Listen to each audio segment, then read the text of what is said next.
Hello friends, स्वागत है आप सभी का आपके अपने यूट्यूब चैनल सिकंदर क्लासेस पर। आज हम लोग क्लास 10th के साइंस के बायोलॉजी क्लास 10th के साइंस के एनसीईआरटी साइंस के बायोलॉजी का चैप्टर नंबर 4 उत्सर्जन से जितने भी ऑब्जेक्टिव क्वेश्चन बने हैं सब इसमें लेकर आए हैं। जितने भी ऑब्जेक्टिव क्वेश्चन बने हैं उत्सर्जन से सभी एक ही वीडियो में लेकर आए हैं, इसलिए आप लोग शुरू से लेकर लास्ट तक जरूर देखिएगा। उत्सर्जन से यदि क्वेश्चन पूछेगा तो इससे ज़्यादा एक भी क्वेश्चन नहीं पूछेगा। बोर्ड एग्जाम में जो उत्सर्जन से क्वेश्चन पूछा जाता है इससे ज़्यादा एक भी बाहर क्वेश्चन नहीं पूछेगा, इसलिए आप लोग वीडियो को शुरू से लेकर लास्ट तक जरूर देखिएगा। चलिए आगे बढ़ते हैं अगले क्वेश्चन पहले क्वेश्चन की ओर। यदि आप लोग चैनल पर नए हैं तो चैनल को सब्सक्राइब जरूर कर लेंगे।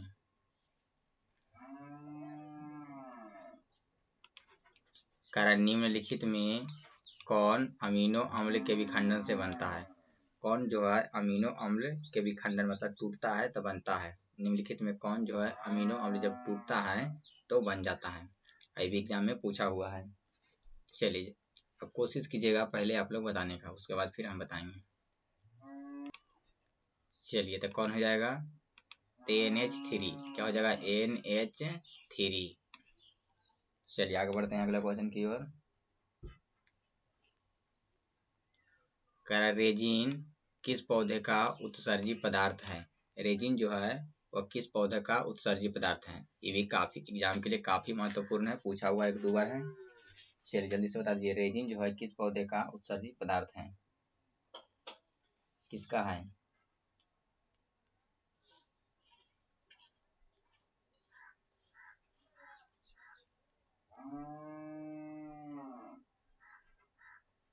तो चीड़ में। किसका? चीड़ का। किसका है? चीड़ का। रेजिन किस पौधे का उत्सर्जी पदार्थ है? तो चीड़ का। किसका? चीड़ का। चलिए आगे बढ़ते हैं अगले क्वेश्चन की ओर। पादप अवशिष्ट संचित रहते हैं। पादप जो है अवशिष्ट मतलब खराब पदार्थ संचित रहते हैं। पादप अवशिष्ट संचित में खराब पदार्थ अवशिष्ट रहते हैं। किसमें संचित रहते हैं? पेड़ पौधे में खराब पदार्थ किसमें संचित रहता है? जमा रहता है। तो इनमें से सभी हो जाएगा। क्या हो जाएगा? इनमें से सभी। पत्तियों में भी रहता है, छाल में भी रहता है और कोशिकीय रिक्तियां में भी रहता है। चलिए आगे बढ़ते हैं अगले क्वेश्चन की ओर। कराटाइटिन वृक्षों के छाल में रेजिन एवं गोंद विशेष रूप से किसमें संचित रहते हैं? टाइटिन जो रहता है वो किसमें रहता है? तो वृक्षों के छाल में रहता है। टाइटिन किसमें संचित रहता है? तो वृक्षों के छाल में। लेकिन ये जो है रेजिन जो है रेजिन एवं गोंद विशेष रूप से किसमें संचित रहते हैं? विशेष रूप से किसमें संचित रहते हैं? ये भी एग्जाम में काफी बार पूछा हुआ है, काफी महत्वपूर्ण है, बहुत बार पूछा हुआ है। किसमें संचित रहता है? तो पुराने जाइलम में। किसमें रहता है संचित? पुराने जाइलम में।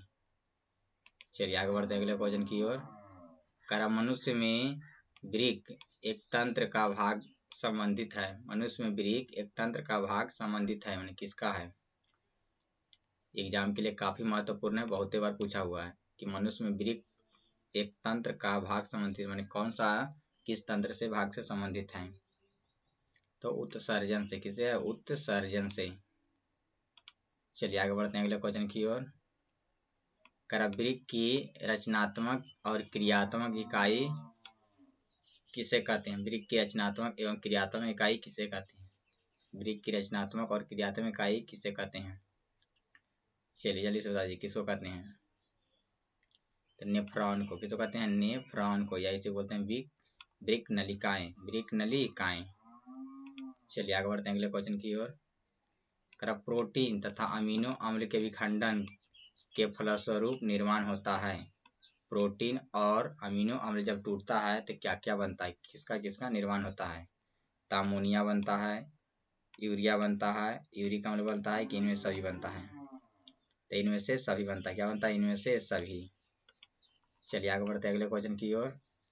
किन जीवों में नाइट्रोजनी पदार्थ का निष्कासन यूरिक अम्ल के रूप में होता है? किसमें जो होता है? यूरिक अम्ल के रूप में होता है। नाइट्रोजनी पदार्थ का निष्कासन मतलब निकलना जो निकलता है वह यूरिक अम्ल के रूप में होता है। किसमें होता है? यूरिक अम्ल के रूप में निकलता है। एग्जाम के लिए काफी महत्वपूर्ण है। चलिए जल्दी से बता दीजिए।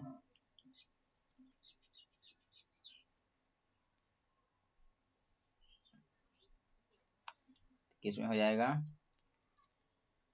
रेप्टिलिया और एपीज दोनों में क्या होता है? दोनों में। किसमें? दोनों में। चलिए आगे बढ़ते हैं अगले क्वेश्चन की ओर। करास्थलीय जंतुओं में सामान्यतः नाइट्रोजनी पदार्थ का शरीर से निष्कासन किस रूप में होता है? स्थलीय जंतुओं में माने स्थल पर रहने वाले, पृथ्वी पर रहने वाले जीव जंतु हैं, उनमें नाइट्रोजनी पदार्थ का निष्कासन किसके रूप में होता है? किसके रूप में होता है? ये भी एग्जाम में बहुत बार पूछा हुआ है। किसके रूप में होता है? काफी महत्वपूर्ण है। किसके रूप में होता है? तो यूरिया के रूप में। किसके रूप में? यूरिया के रूप में। चलिए आगे बढ़ते हैं अगले क्वेश्चन की ओर। जीवों के शरीर से अवशिष्ट पदार्थों का शरीर से बाहर निकलना क्रिया कहलाता है। जीवों के शरीर से अवशिष्ट पदार्थों का शरीर से बाहर निकलने की क्रिया क्या कहलाती है? शरीर से बाहर निकलने की क्रिया क्या कहलाती है? एग्जाम के लिए काफी महत्वपूर्ण है। चलिए क्या कहलाता है? तो उत्सर्जन। क्या कहलाता है? उत्सर्जन। चलिए आगे बढ़ते हैं अगले क्वेश्चन की ओर। सजीव जीवधारियों द्वारा किस प्रकार के नाइट्रोजनी पदार्थ का उत्सर्जन होता है? सजीव जीवधारियों द्वारा, उन्हें जितने भी सजीव हैं उनके द्वारा नाइट्रोजनी पदार्थ का मतलब खराब पदार्थ का निष्कासन जो है, उत्सर्जन जो है, कौन कौन होता है? तो यूरिक अम्ल, यूरिया, अमोनिया, इनमें सभी। तो क्या हो जाएगा? इनमें से सभी निकलता है। इनमें से सभी निकलता है। चलिए आगे बढ़ते हैं अगले क्वेश्चन की ओर। वृक्क का भीतरी नतोदर सतह क्या कहलाता है? वृक्क का भीतरी नतोदर सतह क्या कहलाता है? तो हाइलम। क्या कहलाता है? हाइलम। चलिए आगे बढ़ते हैं अगले क्वेश्चन की ओर। नेफ्रॉन के किस भाग में ग्लोमेरुलस अवस्थित रहता है? नेफ्रॉन के कौन से भाग में ग्लोमेरुलस क्या हो रहता है? अवस्थित रहता है। किसमें अवस्थित रहता है? उन्हें स्थित रहता है। तो बोमाइन संपुट में। किसमें रहता है? बोमाइन संपुट में। चलिए आगे बढ़ते हैं अगले क्वेश्चन की ओर। कौन मूत्रवाहिनी से सीधे जुड़ा हुआ रहता है? कौन जो है मूत्रवाहिनी से सीधे जुड़ा हुआ रहता है? तो सामान्य संग्राहक नली। कौन रहता है? सामान्य संग्राहक नली। चलिए आगे बढ़ते हैं अगले क्वेश्चन की ओर। मूत्र का पीला रंग किसकी उपस्थिति के कारण होता है? मूत्र का पीला रंग किसकी उपस्थिति के कारण होता है? तो यूरोक्रोम के कारण। किसके कारण? यूरोक्रोम के कारण। चलिए आगे बढ़ते हैं अगले क्वेश्चन की ओर। मूत्र वाहिनी वृक्क के किस भाग से बाहर निकलता है? मूत्रवाहिनी जो है वृक्क के किस भाग से बाहर निकलता है? मूत्रवाहिनी जो है वृक्क के किस भाग से बाहर निकलता है? चलिए जल्दी से बता दीजिए।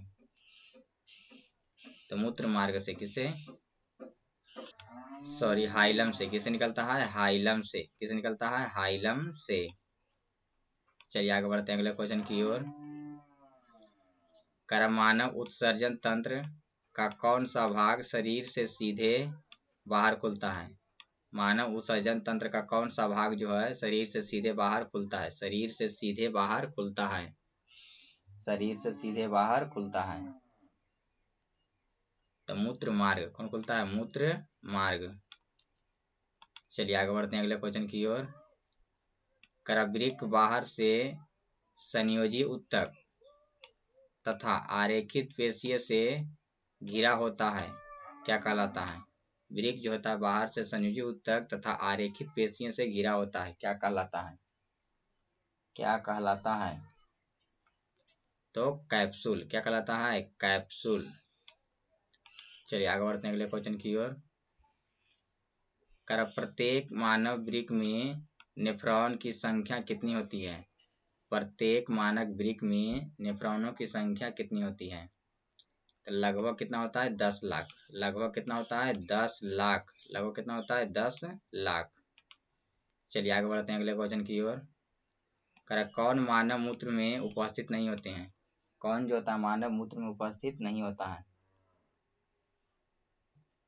तो सोडियम नाइट्रेट। कौन नहीं रहता है? Sodium nitrate. कौन नहीं रहता है? Sodium nitrate. चलिए आगे बढ़ते हैं अगले क्वेश्चन की ओर। मानव मूत्र में यूरिया की प्रतिशत मात्रा कितनी होती है? यूरिया जो रहता है कितना प्रतिशत रहता है? 2%। कितना? 2%। चलिए आगे बढ़ते हैं अगले क्वेश्चन की ओर। मशीन द्वारा रक्त के शुद्धिकरण की प्रक्रिया क्या कहलाती है? मशीनों द्वारा रक्त के शुद्धिकरण की प्रक्रिया क्या कहलाती है? मशीनों द्वारा रक्त के शुद्धिकरण की प्रक्रिया क्या कहलाती है? तो हीमोडायलिसिस। क्या कहलाता है? हीमोडायलिसिस। हीमोडायलिसिस। चलिए आगे बढ़ते हैं अगले क्वेश्चन की ओर। पौधे में पाए जाने वाला गाढ़ा दूधिया उत्सर्जित तरल पदार्थ को क्या कहते हैं? पौधों में पाए जाने वाला गाढ़ा दूधिया उत्सर्जित तरल पदार्थ क्या कहलाता है? क्या कहलाता है?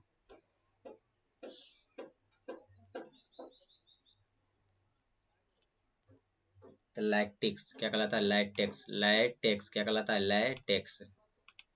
चलिए आगे बढ़ते हैं अगले क्वेश्चन की ओर।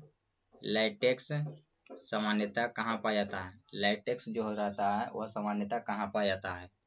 पीपल में कि बरगद में कि पीला कनेर में कि इनमें सभी? किसमें पाया जाता है? इनमें से सभी। कारा मनुष्य एवं समस्त ब्रतिबेटा उपसंग में कितने वृक्क पाए जाते हैं? कितने वृक्क पाए जाते हैं? मनुष्य एवं समस्त ब्रतिबेटा उपसंग में कितने वृक्क पाए जाते हैं? तो एक जोड़ा। कितने जोड़ा? एक जोड़ा। एक जोड़ा अर्थात कितने होते हैं? 2। कितने पाए जाते हैं? 2। कितने पाए जाते हैं? 2। चलिए आगे बढ़ते हैं अगले क्वेश्चन की ओर। अमीबा में उत्सर्जित पदार्थ शरीर के सतह से अर्थात प्लाज्लेमा से किस क्रिया द्वारा विधि द्वारा बाहर निकलता है? किस क्रिया द्वारा बाहर निकलता है? अमीबा में उत्सर्जित पदार्थ शरीर के बाहर माने शरीर के सतह से किस क्रिया द्वारा किस विधि द्वारा बाहर निकलता है? तो विसरण द्वारा। किस क्रिया द्वारा निकलता है? विसरण क्रिया द्वारा। विसरण क्रिया द्वारा। चलिए आगे बढ़ते हैं अगले क्वेश्चन की ओर। कार्बनिक अणुओं के विखंडन से उत्पन्न सबसे प्रमुख उत्सर्जित पदार्थ क्या है? कार्बनिक अणुओं के विखंडन से उत्पन्न सबसे प्रमुख उत्सर्जित पदार्थ क्या है? चलिए तो क्या है? तो कार्बन डाइऑक्साइड। क्या है? Carbon dioxide. चलिए आगे बढ़ते हैं अगले क्वेश्चन की ओर। पौधों में उत्सर्जित पदार्थ है। पौधों में जो उत्सर्जित पदार्थ कौन कौन है? टाइटिन है, रेजिन है, गोंद है, इनमें सभी? तो क्या हो जाएगा? इनमें से सभी। चलिए आगे बढ़ते हैं अगले क्वेश्चन की ओर। मानव मूत्र में जल की प्रतिशत मात्रा कितनी होती है? कितनी होती है? तो 96%। कितना होता है? 96% में सबसे ज्यादा जल रहता है। चलिए आगे बढ़ते हैं अगले क्वेश्चन की ओर। पेड़ पौधे अतिरिक्त जल से छुटकारा किस क्रिया द्वारा पा सकते हैं? पेड़ पौधे रहता है अतिरिक्त जल के द्वारा अतिरिक्त जल से छुटकारा किस क्रिया द्वारा पाते हैं? तो वाष्पोत्सर्जन द्वारा। किसके द्वारा? वाष्पोत्सर्जन द्वारा। चलिए आगे बढ़ते हैं अगले क्वेश्चन की ओर। मूत्राशय पेशियां किसके नियंत्रण में होती है? मूत्राशय जो पेशियां होती है वो किसके नियंत्रण में होती है? तो तंत्रिकीय नियंत्रण में। किसके नियंत्रण में? तंत्रिकीय नियंत्रण में। चलिए आगे बढ़ते हैं अगले क्वेश्चन की ओर। कौन उदर अपने पेट में रीढ़ की हड्डी के दोनों ओर स्थित होता है? दोनों ओर अवस्थित होता है। चलिए बता दीजिए कौन होता है? तो वृक्क। कौन होता है? वृक्क। चलिए आगे बढ़ते हैं अगले क्वेश्चन की ओर। एक स्वस्थ वयस्क मनुष्य में प्रतिदिन कितना आरंभ निस्यंदन वृक्क में होता है? प्रतिदिन कितना निस्पंदन होता है? वृक्क में निस्यंदन होता है। कितना होता है? कितना होता है? तो 180 लीटर। कितना होता है? 180 लीटर। चलिए आगे बढ़ते हैं अगले क्वेश्चन की ओर। उत्तरजीविता के लिए कौन जैव अंग है? उत्तरजीविता के लिए जो है वह कौन जैव अंग है? तो वृक्क। कौन है? वृक्क। चलिए आगे बढ़ते हैं अगले क्वेश्चन की ओर। किसमें CO2 माने कार्बन डाइऑक्साइड रक्त रुधिर से अलग हो जाती है? किसमें जो है कार्बन डाइऑक्साइड रक्त रुधिर से अलग हो जाती है? तो फुफ्फुस शिरा में। किसमें? फुफ्फुस शिरा में। चलिए आगे बढ़ते हैं अगले क्वेश्चन की ओर। निम्न में अर्थात मानव में कौन उत्सर्जी अंग है? निम्नलिखित में कौन जो है उत्सर्जी अंग है? यानी मानव में कौन उत्सर्जी अंग है? तो वृक्क। कौन है? वृक्क। चलिए आगे बढ़ते हैं अगले क्वेश्चन की ओर। मानव में वृक्क की संख्या होती है? मानव में वृक्क की संख्या होती है तो 2। कितने होते हैं? 2। चलिए आगे बढ़ते हैं अगले क्वेश्चन की ओर। बस ये लास्ट क्वेश्चन था। आप लोग को यह वीडियो कैसा लगा कमेंट बॉक्स में जरूर बताइएगा। मिलेंगे अगले वीडियो में।